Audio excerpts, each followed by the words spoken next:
AP నుంచి BRS లోకి చేరికలు కండువా కప్పి ఆహ్వానించిన గులాబీ దళపతి.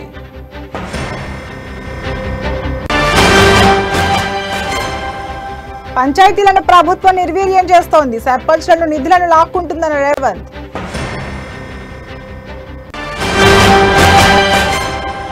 హైదరాబాద్ డ్రగ్స్ కేసులో కీలక మలుపు, హీరోయిన్ నేహా దేశపాండే భర్త అరెస్ట్.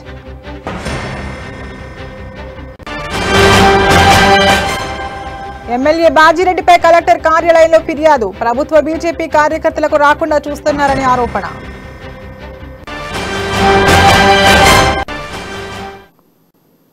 బీఆర్ఎస్ భవన్ నుండి కేసీఆర్ మాట్లాడుతున్నారు, ఇప్పుడు లైవ్ ద్వారా చూద్దాం. అతి శీతలంగా ఉండే హిమాచల్, పంజాబ్, కశ్మీర్, ఉత్తరప్రదేశ్ హిమాలయ శ్రేణులలో ఉండే ప్రాంతాలు కానీ అవి కూడా ఉంటాయి. నేను చెప్పొచ్చింది ఏమిటంటే ఆగ్రో క్లైమేటిక్ జోన్స్లో చాలా అద్భుతమైనటువంటి యాపిల్ కాయలు పండుతాయి, భారతదేశంలో మామిడికాయలు కూడా పండుతాయి. అదేవిధంగా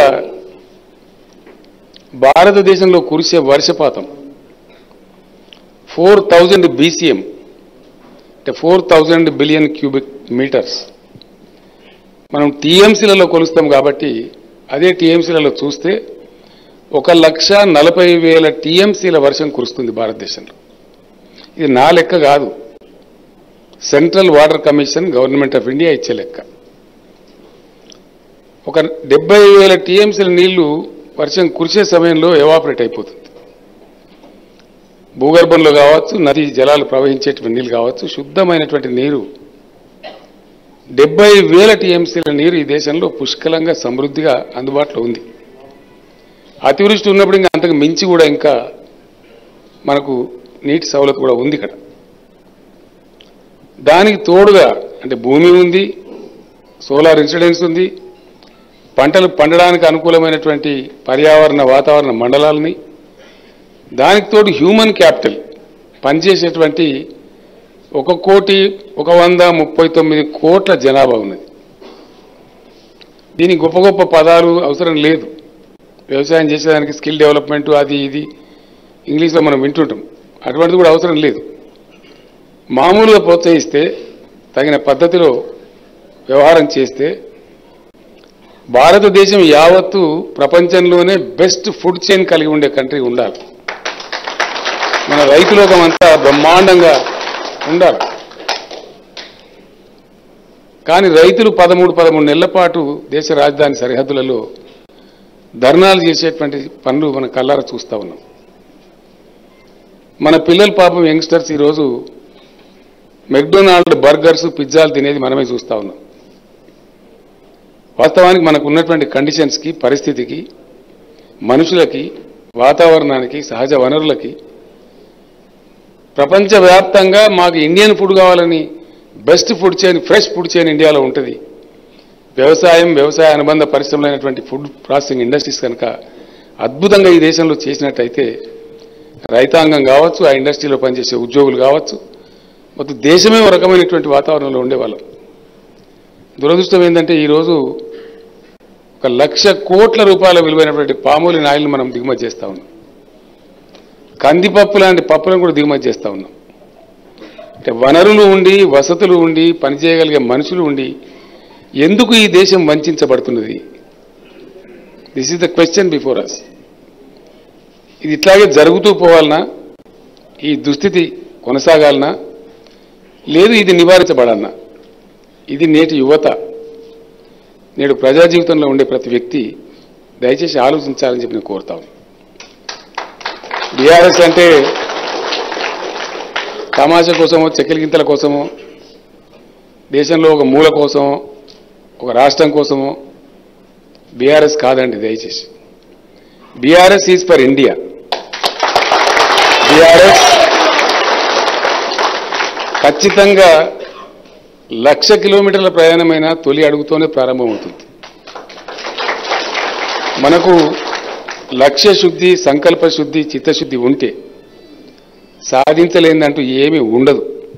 డెఫినెట్గా ప్రపంచంలో మానవ జీవిత చరిత్రలో అనేక పర్యాయాల విషయాలు రుజువైనవి.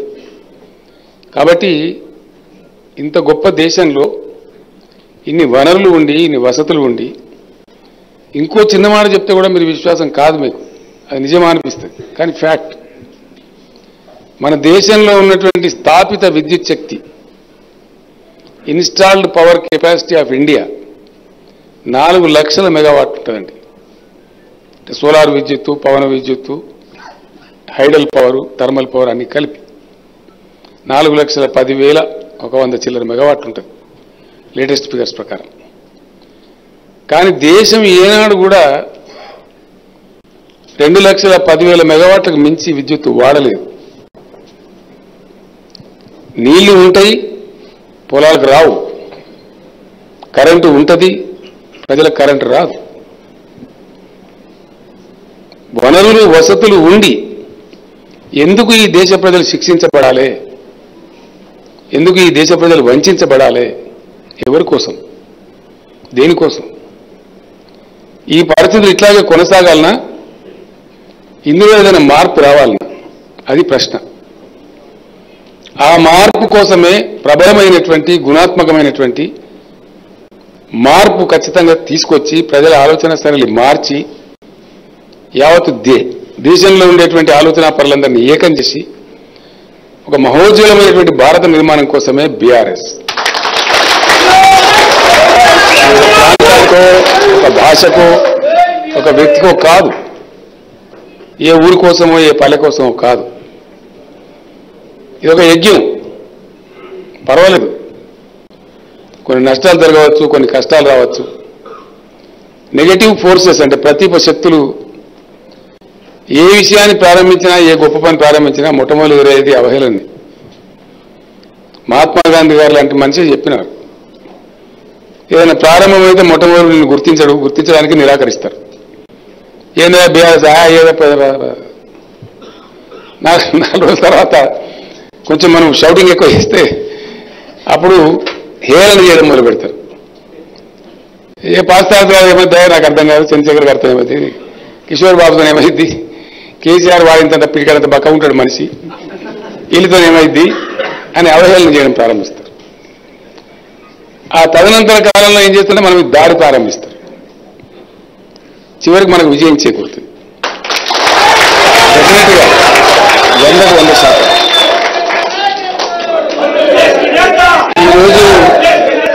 ఈరోజు ఇటువంటి ఎన్నో విషయాలు నేను మత్తు కోసం, ఒక అవగాహన కోసం నేను చెప్పిన. భవిష్యత్తులో మనకు సమీప భవిష్యత్తులో ట్రైనింగ్ క్లాసులు ఉంటాయి. అన్ని విషయాలు విడమర్చి మీకు చెప్పేటువంటి లెక్చరర్స్ కూడా ఉంటారు. చాలా చక్కగా అసలు ఎందుకు బీఆర్ఎస్, వై బీఆర్ఎస్, ఏం ఆశించి, ఏ లక్ష్యాన్ని కోరుకొని, అది పాయింట్. ఇదే చిల్లర మల్ల రాజకీయం కాదండి, నాట్ ఎట్ ఆల్. మనం కళ్ళారు చూస్తా ఉన్నాం. ఈరోజు ఒక మాట నాకు ఈ మధ్య ఢిల్లీలో చర్చిస్తున్నప్పుడు ఒక జర్నలిస్ట్ మిత్రుడు అడిగాడు, ఏమిటి కేసీఆర్ గారు మీరు చాలా పెద్ద బాధ, ఇదంతా వ్యవస్థ నెత్తికెత్తుకున్నారు ఏంది అని. నేను ఒకటే మాట్లాడిన అతన్ని, మీరు ఇంత సీనియర్ జర్నలిస్ట్ కదా, నాకు సమాధానం చెప్పండి. ఈరోజు మన దేశం యొక్క లక్ష్యం ఏమిటి తెలుసా అండి? మనకు ఎవరికన్నా మనం ఆలోచిస్తున్నాం ఆ వైపుగా? ఇంత పెద్ద సువిశాల భారతదేశానికి ఒక సామూహిక లక్ష్యం ఉండాలి కదా. ఒక ఉద్వేగంతో ప్రజలందరూ కదిలించబడి ఆ లక్ష్యాన్ని సాధించే దిశగా పురోగమిస్తూ ఉండాలి కదా. ప్రపంచంలో ఏ జాతి అయినా, ఏ దేశమైనా చేసే పని అది కదా. తమ యొక్క ప్రగతి కోసం ప్రగతి కాములైన వాళ్ళ మేధావులందరూ కలిసి కూర్చొని ఒక లక్ష్యాన్ని నిర్దేశించి దాన్ని ప్రజల ముందు పెట్టి ప్రజల యొక్క కన్సెన్సస్ సంపాదించి ఎక్కువ శాతం ప్రజల యొక్క కన్సెన్సస్ తీసుకొని అందరినీ కలుపుకొని తెలియని వాళ్ళకి తెలియజెప్తూ ముందడుగు వేస్తే. కానీ మన దేశంలో ఏం జరుగుతూ ఉంది? మన దేశం లక్ష్యం ఏమైందండి ఇప్పుడు చివరికి? ఏం చేసినా సరే ఎన్నికలు గెలవడమే లక్ష్యం. లక్షల అబద్ధాలు గుమ్మరించవచ్చు, కోట్ల డబ్బులు గుమ్మరించవచ్చు, మత కల్లోలాలు రేపచ్చు, కులాల కుళ్ళు పెట్టచ్చు, కుంపట్లు పెట్టచ్చు, ఏదైనా సరే చేసి ఆ సందర్భానికి ఏది చేస్తే ఏ కట్ షాట్ మెథడ్లో అక్కడికి చేరువలమో ఆలోచించి ఎన్నికలు గెలవడమే ఈరోజు లక్ష్యం అయిపోయింది. ఇదేనా మనకు కావాల్సిన లక్ష్యం? రాజకీయాల్లో ఉండాల్సిన లక్షణం ఇదేనా? ఈరోజు ఎవరు హ్యాపీగా ఉన్నారు ఈ దేశంలో? రైతాంగం అంతా 13 నెలలు ఢిల్లీలో ధర్నాలు చేసి చచ్చి 750 మంది చచ్చిపోయారట. నిటారుగా చచ్చిపోయిన మనుషులు. సానుభూతి తెలిపారు. కనీసం వాళ్ళ కుటుంబాలను ఆదుకునే ప్రయత్నం జరగదు, ఇంత పెద్ద సమాజం ఉండి కూడా. అట్లనే అనేక విషయాలు. ఎందుకు మన దళిత సమాజం, గిరిజన సమాజం, బలహీన వర్గాల్లో ఉన్నటువంటి నిరుపేదలు, కొంతమంది అప్పర్ క్లాసులో ఉన్నటువంటి దరిద్రులు ఎందుకు ఏడుస్తూ ఉండాలి? ఎందుకు మూగ రోదన? ఎందుకు ఈ వేదన? ఎందుకు వింటున్నాం మనం? ఈ ఒక రకమైనటువంటి అసంతృప్తి. ఎవరు ఏడుపడ్డా మాట్లాడతారు. నేను ముఖ్యమంత్రికి పోతే నాకు దరఖాస్తు వస్తూ ఉంటాను. ఎవరు బ్రదర్ మీరు? సార్ మేము రజకులు. ఏం కావాలా? ఏం దరఖాస్తు? మమ్మల్ని ఎస్సీలో కలపాలి. నేను జోక్ ఉన్న వాళ్ళందరినీ ఎస్సీలో కలిపేసి మరి వాళ్ళు ఎటు పోవాలి అంటే ఎందుకు? ఆ ఎస్సీలో కలపనేది ఎందుకు? బీసీ వర్గాల్లో ఉండే ప్రజలు కూడా మమ్మల్ని ఈ గ్రూప్లో ఉన్నామండి, ఈ గ్రూప్లో చేర్చండి, ఈ గ్రూప్లో ఉన్నామండి, ఆ గ్రూప్లో చేర్చండి అని అప్లికేషన్లు వస్తూ ఉంటాయి. ఎందుకు ఈ పరంపర? అంటే ఇప్పుడు ఉన్నదానికంటే ఏదైనా ఎస్సీలు కలిపితే 2 ఉద్యోగాలు వస్తాయేమో, ఏదైనా అవకాశం కలిసి వస్తుందేమో అని ఒక ఆర్తి, ఒక లేమి, ఒక బాధ, దాని నుంచి వస్తున్నటువంటి ఆక్రందన. ప్రజలను తప్పడానికి మనకు అధికారం లేదు. ఇట్లయితే మనం దొరుకుతుందేమో, అట్లయితే మనం దొరుకుతుందేమో, ఒక వెతుకులాట జీవితం కోసం, ఇప్పుడున్న దానికంటే ఇంకా కొంచెం ఉన్నతమైన జీవితం కోసం జరిగేటువంటి ప్రాకులాట. దానిగా ఈ వాయిసెస్ మనం సమాజం నుంచి వింటా ఉన్నాం. ఏం జరగాలి మరి? అందరికి కూడా జ్ఞానం ఉండదండి. అన్ని రకాల జ్ఞానం అయితే ఉండడానికి ఆస్కారమే లేదు. పిహెచ్డీ చేస్తే మహా అయితే ఒక సబ్జెక్టు లేదా 2 సబ్జెక్టులు పిహెచ్డీ చేస్తే ఆడికే గొప్ప. ఇంకా ప్రతిభావంతులు ఉంటే ఇంకో 1-2 చేయవచ్చు, అంతకు మించి చేయలేం. అనేక రంగాలలో పనిచేసినటువంటి నిష్ణాతులు, జీవితం అంతా అధ్యయనశీలులాగా పనిచేసిన వాళ్ళు, చాలా గొప్ప గొప్ప విజ్ఞానాన్ని సంపాదించిన వాళ్ళు కోకొలలుగా ఉన్నారు. కానీ నేటి రాజకీయ నాయకులు వాళ్ళతో కలిసి మాట్లాడే పద్ధతి కానీ, పిలిచి గౌరవించే పద్ధతి కానీ, వాళ్ళ సలహాలు స్వీకరించే పద్ధతి కానీ లేదు. మనకు సొంతంగా తెలియాల్సిన పని లేదండి. జ్ఞానం ఎక్కడ దొరికితే అక్కడి నుంచి సంపాదించుకోవాలి. మనకు తెలియని దాన్ని తెలియదు అని నిర్భయంగా ఒప్పుకొని నేర్చుకునే ప్రయత్నం చేస్తే తప్పకుండా ప్రజల కోసం మంచి చేయగలుగుతాం, మంచి పనులు కూడా చేయగలుగుతాం. కానీ ఇప్పుడు అది భయంకరమైన లోపం ఉంది మన దగ్గర. ఎమ్మెల్యే కాగానే మాకు కొమ్ములు వచ్చేస్తాయి, కడుపులో గ్యాస్ వచ్చేస్తుంది, భాష మారిపోతుంది, వేషం మారిపోతుంది, కళ్ళకు 2 నల్ల కళ్ళద్దాలు వచ్చేస్తాయి. ఎందుకు నవ్వుతున్నా?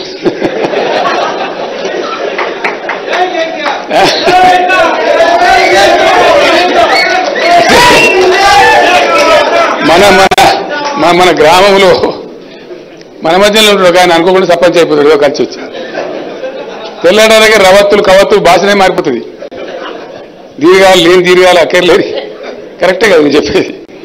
ఒక అసహజతను సంతరించుకొని నేను ఏమో అయిపోయినాను ఒక కాంప్లెక్స్లోకి వెళ్ళిపోయి నేల విడిచి సామ్ చేసేటువంటి నాయకత్వం మనం చూస్తా ఉన్నాం. ట్రైనింగ్ కూడా అదే. Why India is suffering? India has lost its institutional approach. వ్యవస్థీకృతంగా పని జరగాలి, వ్యవస్థ కోసం జరిగేటువంటి పని, వ్యక్తులుగా కాదు. వ్యక్తులు ఉంటారు, వ్యక్తులు మార్గదర్శనం చేస్తారు, వ్యక్తులు తప్పకుండా ప్రేరణ కలిగిస్తారు. ఒక మహాత్మా గాంధీ, ఒక భగత్ సింగ్, అట్లా అనేక ఆదర్శమూర్తులు ఉంటారు. ఆ ప్రేరణను తీసుకొని దాన్ని వ్యవస్థీకృతం చేసి మొత్తం వ్యవస్థ కోసం పనికొచ్చేటువంటి అద్భుతమైనటువంటి కార్యక్రమాలకు రూపకల్పన జరిగి ఆ ఫలితాలు సమాజానికి అందాలి. మన సొంతంగా మనకు తెలియకపోయినా మన పక్కనే మన ఏషియన్ కాంటినెంట్లోనే అద్భుతమైనటువంటి ఉదాహరణల్ని. సింగపూర్ ఉందండి, మీలో చాలా మంది పోయి ఉంటారు బహుశా. పరిగెత్తా ఉంటాం మనం సింగపూర్. ఏమున్న సింగపూర్లో ఒక అన్నం ముద్ద ఎత్తితే దానిలో ఏది వాంది కాదు, బియ్యం కాదు, పప్పు కాదు, ఏది కాదు. చివరికి మంచినీళ్ళు కూడా లేవు వాళ్ళకు. మలేషియా నుంచి కొని శుద్ధి చేసి మళ్ళీ మలేషియాకి అమ్ముతారు. వాళ్ళ చుట్టుకొలతనే 193 కిలోమీటర్లు. లీ కువాన్ యూ అని ఒక మహానుభావుడు, ఒక అద్భుతమైన వ్యక్తి, కమిట్మెంట్ ఉండి మత్తు పదార్థాలు అమ్ముకుంటూ ఆ స్మగ్లర్లకు మత్తు పదార్థాలు సప్లై చేస్తూ చేపలు పట్టుకుని బతికేటువంటి ఒక చిన్న దీవి ప్రపంచమంతా అక్కడికి పరుగులు ఎత్తే పరిస్థితి క్రియేట్ చేసినాడు ఆయన. ఏమీ లేని చోట, ఏమీ లేని సింగపూరు బడ్జెట్ మిగిలింది అని చెప్పి 3 ఏళ్ల క్రితం అనుకుంటా బహుశా, if I correctly remember, $300 to each person పంచిపెట్టింది వాళ్ళు.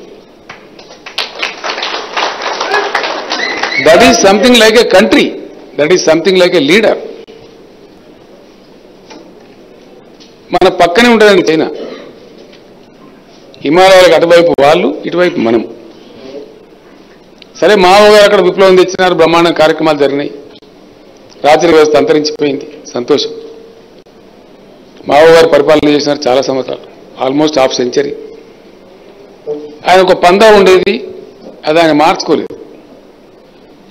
మావో గారి పాలనా కాలంలో కరువులు వస్తే చాలా పెద్ద సంఖ్యలో జనసంఖ్య చనిపోయినారు. 1980 వరకు కూడా చైనా జీడిపి మనకన్నా తక్కువ, ఇండియా కంటే తక్కువ జీడిపి. ఇందాక నేను మనవి చేసినట్టుగా 16% సాగు యోగ్యమైన భూమి. డెంగ్ జియాపింగ్ అనే వ్యక్తి ఆయన టేక్ ఓవర్ చేసిన తర్వాత 80s తర్వాత ఆ ప్రాంతం నుంచి ఈరోజు మనకు తెలుసు, మన కళ్ళారా చూస్తూ ఉన్నాం ఎక్కడి నుంచి ఎక్కడికి ట్రాన్స్ఫార్మ్ అయిపోయింది China. Today they have gone to a level that without China there is no world. China లేకుండా ప్రపంచమే లేదు. మనకు కరోనా వస్తే ఆ డాక్టర్ వేసుకునే కిట్ కావాలంటే కూడా చైనా నుంచి రావాలి. మనం గోలు కత్తిరించుకునే నేలు కట్టరు, మనం గడ్డం గీసుకునే బ్లేడు, మన జాతీయ పతాకాలు, మన గణేష్ బొమ్మలు, మన దీపావళి టపాసులు, మన పిల్లలకు వేసే పతంగుల మాంజాదారాలు, హోలీలో మన ఇండియాలో చల్లుకునే రంగులు, ఇవన్నీ చైనా నుంచే వస్తాయి. కానీ మన గొంతు ఎంచుకునే విధంగా make in India, where is make in India? ఏం తెచ్చింది మేక్ ఇన్ ఇండియా? ఏం వచ్చింది మేక్ ఇన్ ఇండియాతో? మనమంతా మీరంతా ప్రత్యక్ష సాక్షులు దానికి. నేను అందుకోసం మీకు థాట్ ప్రొవోక్ చేస్తా ఉన్నా. మేక్ ఇన్ ఇండియా నిజమే అయితే పేట పేటకు పూట పూటకు ఒక చైనా బజార్ ఉంటుందా ఇండియాలో? మన ఏపీలో కూడా చైనా బజార్ లేని టౌన్ ఉందా అసలు? Then where is Bharat Bazar?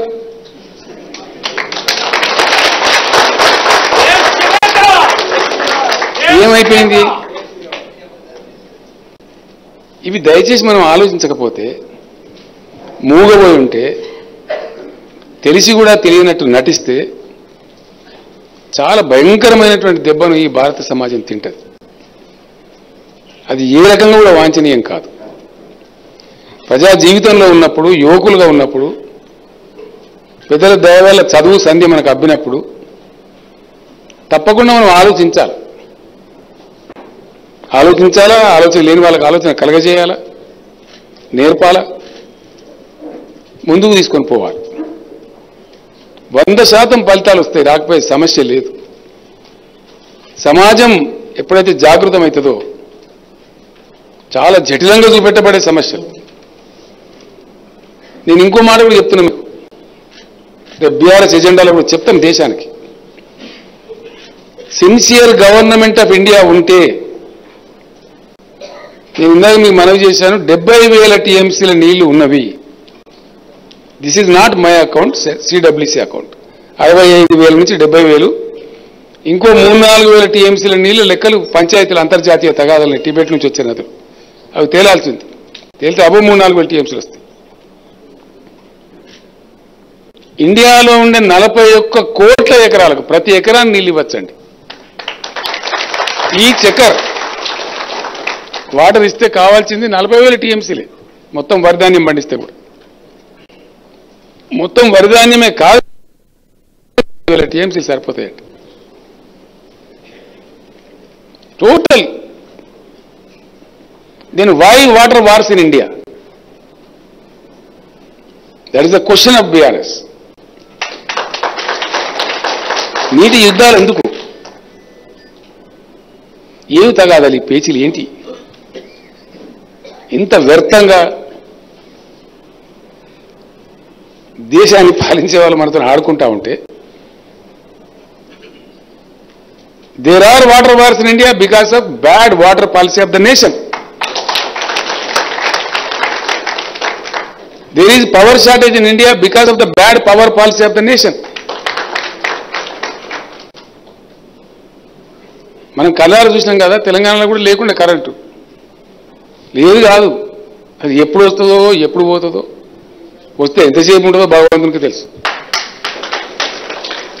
అనేక మంది రైతులు బాయిల కాడికి మోటార్లు పెట్టబోయి పాపం రాత్రి పాములు వరిసి తేలిగారు చచ్చిపోవటం మేమే పోయి ఏడిసాం అక్కడ ఆ రోజులలో. మరి ఇప్పుడు ఎక్కడి నుంచి వచ్చింది 24 గంటల కరెంటు తెలంగాణలో? కేసీఆర్ పోయి స్విచ్లో ఏలు పెడితే వచ్చిందా? కేసీఆర్ పోయి ఏమైనా స్విచ్లో ఏలు పెడితే వచ్చిందా? ఆటోమేటిక్గా వచ్చిందా? ఎట్లా వస్తుంది? ఒళ్ళు వంచాల, మెదడు కరగదీయాల, తపన పడాలా, తపన పడి టీం తయారు చేసుకోవాలి, తనలాడాలి. డెఫినెట్గా సాధ్యమవుతుంది. సాధ్యం కాకపోతే ప్రశ్నే లేదు. నేపాల్ చెప్పేవాళ్ళు నాయకులు కాదండి. నెపం చెప్తే సింగపూర్ కూడా తయారు కాకపోవు కదా. ఏది ఒక్కటి చక్కగా ఉండే మన దగ్గర. We are master of all but jack of none. అన్ని ఉన్నట్టే ఉంటుంది మనకు. మంచినీళ్ళ కోసం ఎందుకు బాధపడాలంటే ప్రజలు నాకు అర్థం కదా. ఇంత పెద్ద చారిత్రక నగరం చెన్నపట్నం, చెన్నై, ఒక బకెట్ వాటర్ కోసం సఫర్ కావన్నా, తన్నీరు తన్నీరు అనే సినిమాలు రావన్నా, అయినా మన జ్ఞానం రాదా? ఆ డైరెక్టర్ పేరేంది ఆయన తీసిండు కానీ, బాలచంద్ర. సూపర్ హిట్ అయింది ఆ సినిమా ఆ రోజులలో. అది చూసి మనం పండుగలు ఇస్తున్నాం తప్ప పరిష్కారం ఆలోచిస్తున్నాం. నేను చెప్తా కొంచెం ఫన్నీ అనిపిస్తే కానీ సీరియస్ మ్యాటర్, అది వెరీ సీరియస్ మ్యాటర్. ఆ సినిమా చూసి కూడా మనం అయ్యో అట్లా అంటాం, ఏదో పెద్దలు తప్పరిస్తాం, అయ్యో చాలా బ్యాడ్గా ఉందండి అంటాం తప్ప మరి ఎట్లా దాని నివారణ ఏంటి? And Chennai continues to suffer decades together. It has become a joke. Why? నీరు ఉండి ఇవ్వగలిగి ఉండి, చైనా దేశంలో మనకు గంగా రివర్ అయితే ఎట్లయితే ఉంటుందో ఇండియాకి యాంగ్జీ అని ఒక రివర్ ఉంటుందండి. మనకు గంగా నది కూడా హిమాలయాల్లో పుట్టి వస్తుంది, వాళ్ళ యాంగ్జీ కూడా హిమాలయాల్లో పుట్టి అటువైపు చైనా వైపు ప్రవహిస్తుంది. ఆ northern borders of China, Mongolian borders లో వాళ్ళకి నీళ్లు లేవు. 1000 టీఎంసీల నీళ్ళని అనేక వందలాది కిలోమీటర్లు ఆధునిక టెక్నాలజీ ద్వారా అక్కడ తరలించేసినారు. లాస్ వేగాస్ తదితర ప్రాంతాల్లో అమెరికాలో లేకపోతే 600 కిలోమీటర్స్ తీసుకెళ్లి వాటర్ ఇచ్చి ఏర్పాట్లు చేసినారు. నేను ఇంకో మాట చెప్తే మీరు అస్సలు నమ్మరు, అట్లున్నది దేశం. World's largest reservoir is in a very small country called Zimbabwe. ప్రపంచంలోనే అతిపెద్ద నీటి రిజర్వాయర్ జింబాబ్వే అనే దేశంలో ఉందండి. 6,600 టీఎంసీల కెపాసిటీ, 6,599 ఎంత ఉంది, ఆల్మోస్ట్ 6,600 టీఎంసీ కెపాసిటీ ఉంది. అట్లాంటి రిజర్వాయర్లే ఇంకా 3-4 రష్యాలు ఉన్నాయండి. 5,000 టీఎంసీ, 4,000 టీఎంసీ, 2,000 టీఎంసీ. ఆ థౌజండ్స్ పోయిన తర్వాత ఒకటి చైనాలో 3 గార్జెస్ డ్యామ్ అని ఉంది, 1,450 టీఎంసీల కెపాసిటీ. ఆ తర్వాత కొలరాడో అమెరికాలో ఉంది, హోవర్ డ్యామ్, 1200 టీఎంసీల కెపాసిటీ. మరి నీళ్లు ఉన్నాయి, వర్షాలు చాలా అధికంగా కూడా కురుస్తాయి, కరువులు కూడా వస్తాయి, అన్నీ అనుభవించినాం మనం. కరువులు అనుభవించింది భారతదేశం, అతివృష్టి కూడా అనుభవించింది. మన దేశానికి ఒకటి కూడా ఉండద్దా? మనం పాపం చేసుకున్నామా? ఒకటన్నా కనీసం. ఎక్కడ నిర్వీర్యమైపోయింది భారత శక్తి? ఎందుకు ఈ ఆలోచన వస్తలేదు? భారతదేశం లాంటి దేశం, ఇట్లాంటి చక్కటి వర్షపాతం ఉన్న దేశం, మంచి అద్భుతమైన వర్షపాతం ఉండి 83 కోట్ల ఎకరాల సువిశాలమైన భూభాగం ఉన్న దేశం, ఒక 3-4 డ్యాములు ఉండదు మనకి ఇట్లాంటి. అప్పుడు కరువు రాదు కదా, ఈ మంచినీళ్ళ గోస ఉండదు కదా, చెన్నై సఫర్ కాదు కదా, ఈ నీటి యుద్ధాలు ఉండవు కదా. అంటే చెయ్యగలిగి ఉండి చెయ్యకుండా ఉండి కథలు చెప్పి ప్రజలను వంచే ప్రక్రియ ఫలితం ఇది. చేయగలగమా? చేయదలుచుకుంటే. అట్లా ఎన్నో ఉదాహరణలు ఇట్లాంటివి భవిష్యత్తులో నేను చెప్తాను మీకు. అనేకమైనటువంటి కోకొల్ల లాంటి ఉదాహరణలు, చాలా సులభంగా పరిష్కరించబడే సమస్యలను కూడా కథలు చెప్పి, డ్రామా చెప్పి, ఏదో ఒకటి చెప్పి, ఆ డబ్బాల గులగడాలు వేసినట్టు గడగడాలు ఒడలొడాలు ఒళ్ళి ఎన్నికలు వచ్చినాయంటే లేని గ్యాస్ అంతా చెప్పి, మామూలు హడావుడి కాదు ఇక. గోల్ మాల్ దింపి ఆ 2 నెలలు పెద్ద మాయా మచ్చింద్ర చేసి ఎన్నికలు గెలిస్తే వాడు అటు మనం ఇటు, మళ్ళీ మనం పెరుగులు తప్పరించడం, తిట్టుకోవటం, ఇది కదా జరుగుతుంది దేశంలో. ఇట్లా ఎన్ని దశాబ్దాలు జరుగుతుంది? 75 సంవత్సరాల స్వతంత్ర భారతదేశంలో ఢిల్లీ రాజధానిలో కూడా మంచినీళ్ళు ఉండవా? ఎక్కడ లేకపోయినా no, there is no water. Adequate water is not supplied in Delhi. ఢిల్లీకి పోతే మనం ఫ్లైట్లో పోతే దాదాపు ఒక్కొక్కసారి 30 నిమిషాలు 40 నిమిషాలు గాల్లో చెక్కలు కొట్టాలి, దొరకదు లైన్ ల్యాండ్ కావడానికి. ఢిల్లీ సిటీలో కూడా కొన్ని ప్రాంతాలకు కరెంటు కోతలు ఉంటాయండి, దేశ రాజధానిలో. ఎమ్మెల్యే బాజిరెడ్డి గోవర్ధన్ పై బీజేపీ రాష్ట్ర కార్యవర్గ సభ్యులు దినేష్ కులాచార్య ఆధ్వర్యంలో నిజామాబాద్ జిల్లా కలెక్టర్కు ఫిర్యాదు చేశారు. ప్రభుత్వ సంక్షేమ పథకాలను ఎమ్మెల్యే బీజేపీ కార్యకర్తలకు రాకుండా చేస్తున్నారని వారు ఆరోపించారు. కళ్యాణ లక్ష్మి చెక్కులు రాకుండా టీఆర్ఎస్ నేతలు ఎమ్మెల్యే బాజిరెడ్డి గోవర్ధన్ అడ్డుకుంటున్నారని అన్నారు. ఈ మేరకు జిల్లా కలెక్టర్ మెమరాండం అందించారు. ఈ నెల 6వ తేదీ వరకు తమ కార్యకర్తలకు రావాల్సిన చెక్కులను అందించకపోతే జిల్లా యంత్రాంగం బాధ్యత వహించాల్సి ఉంటుందని దినేష్ కులాచార్య అన్నారు.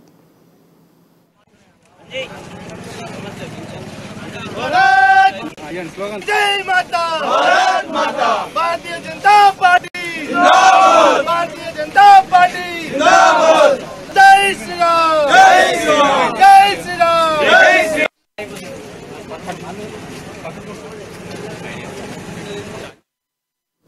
నిజామాబాద్ జిల్లా మాణిక్ బందర్ గ్రామంలో అవగాహన సదస్సు నిర్వహించారు. అకస్మాత్తుగా వరదలు వచ్చినప్పుడు, అగ్ని ప్రమాదం జరిగినప్పుడు ఎలాంటి చర్యలు తీసుకోవాలో 10 battalion NRF incharge inspector Singh తెలియజేశారు. ఈ కార్యక్రమంలో ఎంఆర్ఓ శంకర్, కార్పొరేటర్ రాయసింగ్ తదితరులు గ్రామస్తులు పాల్గొన్నారు. కనుక మనం ఈ ఫిషరీస్ తో సాయంతో చనిపోతాం. ఎన్డీఆర్ఎఫ్ అంటే పెద్ద పెద్ద కొలాబ్స్, బిల్డింగ్ కొలాబ్స్, సైక్లోన్స్ ఇట్లా కొట్టుకుపోతుంటే, ఇట్లా చాలా వాటర్ కొన్ని కొట్టుకుపోతుంటే అప్పుడు వాళ్ళు వస్తున్నారు. ఈ అవగాహన ప్రతి ఇయర్ 15 రోజుల నుంచి నడుస్తున్నది. సెవెంత్ లాస్ట్ ఎన్డీఆర్ఎఫ్ మన సిఐ గారు, బీటాం సింగ్ గారి ఆధ్వర్యంలో మరియు ఎంఆర్ఓ గారు, మన పోలీస్, మార్గల్ పోలీస్ అందరూ, ప్రభుత్వ యంత్రాంగం ఇక్కడ అందరూ ఉన్నారు. ఈ యొక్క అవకాశం ఇచ్చారు. కామారెడ్డి జిల్లా పిట్లంలో వెంకటేశ్వర ఆలయంలో వైకుంఠ ఏకాదశి పూజలతో దేవాలయాలు భక్త జనులతో నిండిపోయాయి. వెంకటేశ్వర ఆలయంలో ఉత్తర ద్వార దర్శన కార్యక్రమం, ప్రత్యేక ద్వారాలు ఏర్పాటు చేసి ప్రత్యేక పూజలు నిర్వహించారు. భక్తులు ముందుగా తోగుంట పీఠాధిపతి మధు సుందానంద సరస్వతి ప్రవచన కార్యక్రమం నిర్వహించారు. అనంతరం భక్తులకు ప్రసాద వితరణ కార్యక్రమం నిర్వహించారు.